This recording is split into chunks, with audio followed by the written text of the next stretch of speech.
Now, staying on with Southeast Asia, Bangladesh's capital city Dhaka is on edge once again. Violence resurfaced in Dhaka as protesters continue to voice anger against the ousted Prime Minister Sheikh Hasina. A furious mob ransacked and set ablaze the house of Sheikh Hasina's father and Bangladesh's founding father, Sheikh Mujibur Rahman. The attackers forcibly entered the premises after breaking open the gate and went on a destructive rampage.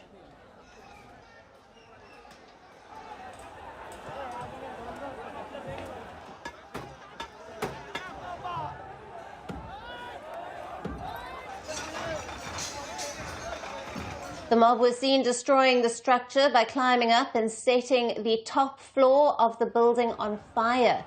Several protesters used hammers and crowbars to destroy Sheikh Mujibur Rahman's portraits and burned books with him on the cover.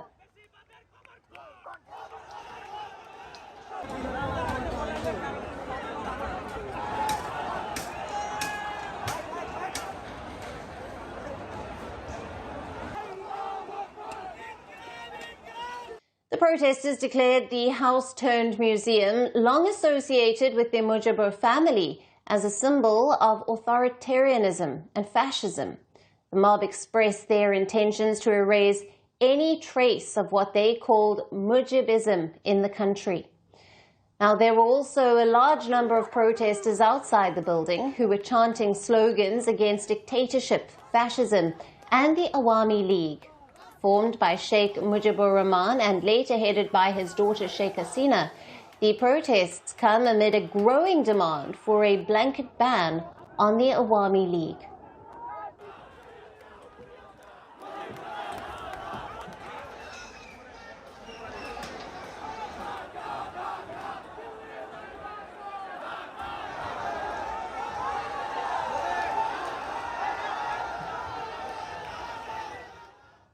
The protests and arson began after an online speech by ousted Prime Minister Sheikh Hasina, who fled to India after the July uprising that ended her 16-year regime.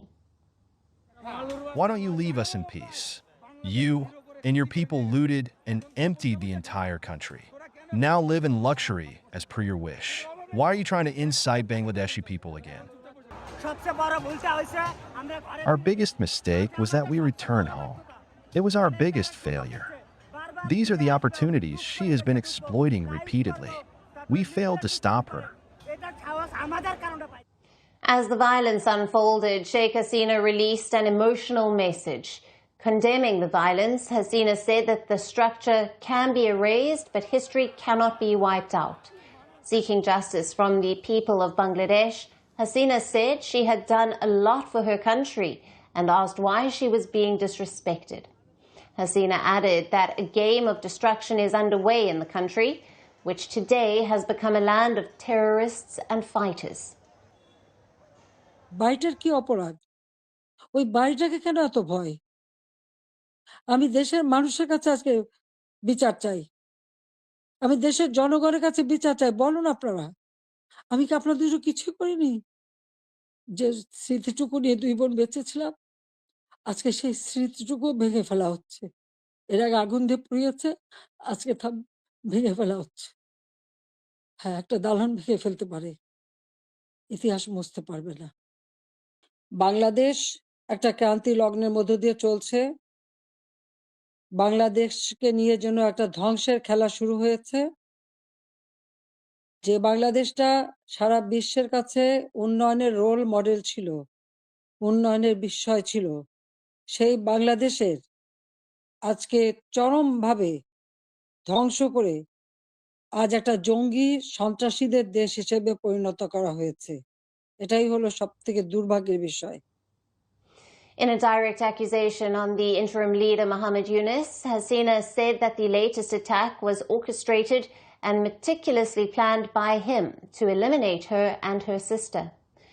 Since the fall of Hasina's government, this is the second time that Sheikh Mujibur Rahman's house has been vandalized by protesters.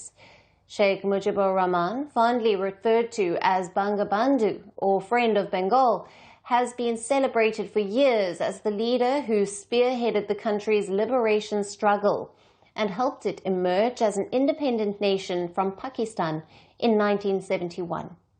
However, in recent months, the opposition parties have tried to portray him as a symbol of hate. Reports say the attack was led by Bangladesh's largest Islamist political party, the Jamaat-e-Islami. The party had been outlawed by the Hasina regime under an anti-terrorism law. The ban has now been lifted by the interim government of Muhammad Yunus. Yunus claims Sheikh Hasina has tarnished the reputation of her father, Sheikh Mujibur Rahman. He has been pushing hard for her extradition from India as Bangladesh continues to reel under severe economic and political uncertainty. The country is looming under a worsening economic crisis.